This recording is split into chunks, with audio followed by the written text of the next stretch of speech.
Birds build nests on high perches or low-hanging branches.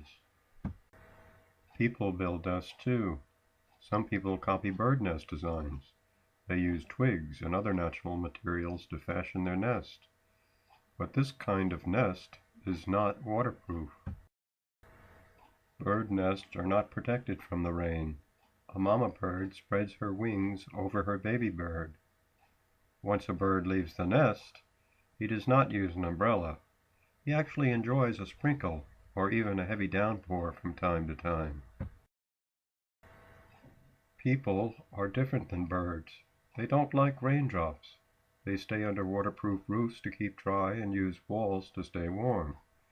A good people nest has a supply of fresh water, a stove, a washing machine, and a drying machine. Cable and internet connections are also part of most people nests. Some people experiment with energy independence. They realize that roofs can do more than shed water. Roofs can harvest sunlight energy. Advanced people nest shelters are called solar homes. These homes obtain more than half their household energy from the sun. A solar home is well insulated to prevent excessive heat losses in winter. The minimum Department of Energy R values for North American locations are R20 for walls, R50 for attics, and R13 for floors. Most houses older than 10 years require additional insulation. Heat is mainly lost through poorly insulated attics. Some people have cellulose blown into their attics, but if the attic is used for storage, this could be a problem. An old attic floor may have to be removed to make room for insulation and a new floor. Be sure to install a vapor barrier between the joists before dropping in that extra insulation. Walls could be insulated from the outside by blowing insulation through holes drilled through the plywood sheathing. But without a vapor barrier on the inside, the new insulation could damp out. Interior wall insulation and interior vapor barriers should be inspected and replaced if necessary. After fiberglass insulation batts are pressed between the studs, they should be covered with polyethylene plastic before reinstalling the drywall.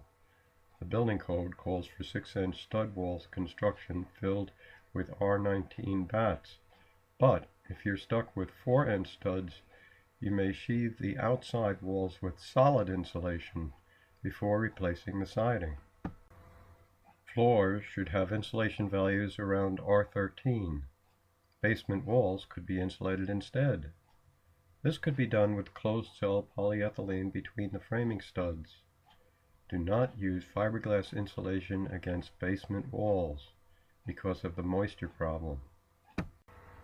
Renovating an old house by adding insulation is a good idea, but too much insulation could reduce needed ventilation. Body heat alone may not be enough to keep a well-insulated house warm, but a retrofit solar or wood heating system in addition to a well-insulated house could do the trick.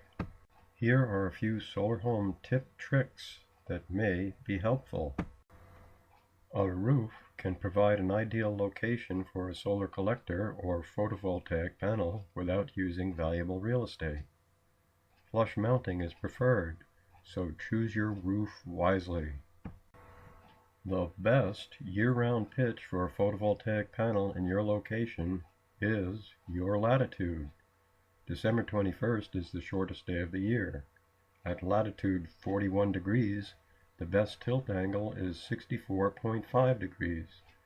Unfortunately, there may only be 1 hour of sunlight available on this one day of the year, so we should adjust our collector pitch to maximize heat collection for the entire heating season, not just one day. A vertical mounted collector could be used to harvest reflected sunlight off a snow-covered field. However, if reflected sunlight is not available, you'll need to rely on direct sunlight. For latitude 41 degrees, the ideal seasonal collector pitch would be 10 degrees plus 41 degrees, or 56 degrees. But there are other things to consider. Roofs with a pitch greater than 45 degrees are hard to build and hard to work on. If you don't mind steep pitches, consider these examples. This solar home with an attached solar greenhouse could be built for less than $10,000. It may not have all the amenities of a conventional house, but it could get a person through a cold winter. If you think this home is too stark, consider this hexagonal cube octahedron with a floor area of 700 square feet and a steep pitched roof that faces south. Still too stark? Okay, let's join it to an A-frame house. This simplifies the construction of a second floor greenhouse and a first floor workshop. The other roof could be used to harvest heat and generate electricity. With a few modifications, we could even make a 4,000 square foot hex A-frame mansion. Still too far out? Okay, let's put both feet back on the ground and see what can be done with a more conventional approach. Here we have a 100% solar heated house that also obtains 100% of its power from the sun. It's a 3-story house with a full basement and no attic. What would normally be wasted attic space may now be used for living space. Altogether, we have about 4,000 square feet of living space. Notice that the basement walls are covered with solid insulation on the outside. This means that the foundation walls are used to store heat. The 4 built-in containers on the front side of the basement are used to store solar heated water. This is how the first floor living space could be arranged. The first floor would have a living room, a kitchen, a bathroom, and a den. The second floor would have 2 or 3 bedrooms with walk-in closets. Radiant floor heating would be used to transfer stored heat to the living quarters as needed. There would be 3 pumps and 3 zones to conserve heat. The attached solar greenhouse would be on top of the heat storage chambers in the basement. The greenhouse could be used to start seedlings or collect additional heat for the house. This 3-story solar house design may seem a bit much, but it does illustrate heat conservation methods. A more conservative 2-story variation on this concept would look like this. These foundation walls also have solid insulation on the outside. The floor joist overlaps the carrier beam. The first floor is sheathed with plywood. The first floor walls are pushed into position. The first floor stairs are built over the basement stairs. Now, the second floor joists are put down. The second floor is sheathed with plywood. The staircase frame is used to support the ridge roof. The walls and roof rafter are secured. Now, the roof is sheathed with plywood. A greenhouse is added in the front. Collectors and panels are mounted on the south-facing roof.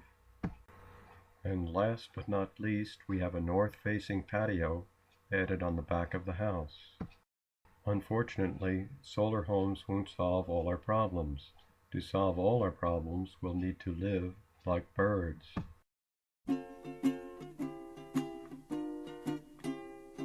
Raindrops are falling on my head, and just like the guy whose feet are too big for his bed, nothing seems to fit.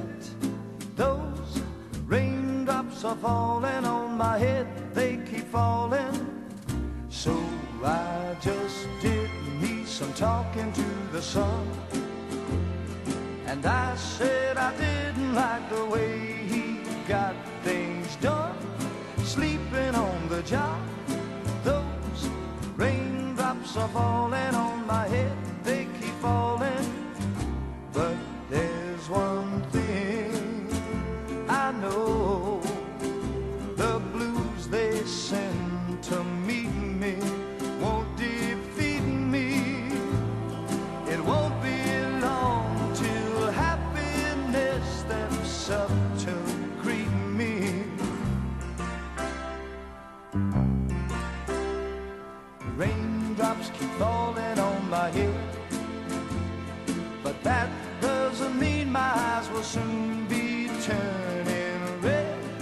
Crying's not for me, 'cause I'm never gonna stop the rain by complaining, because I'm free.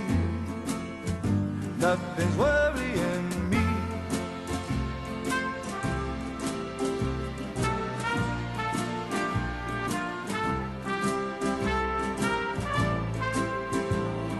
It won't be long till happiness steps up to greet me.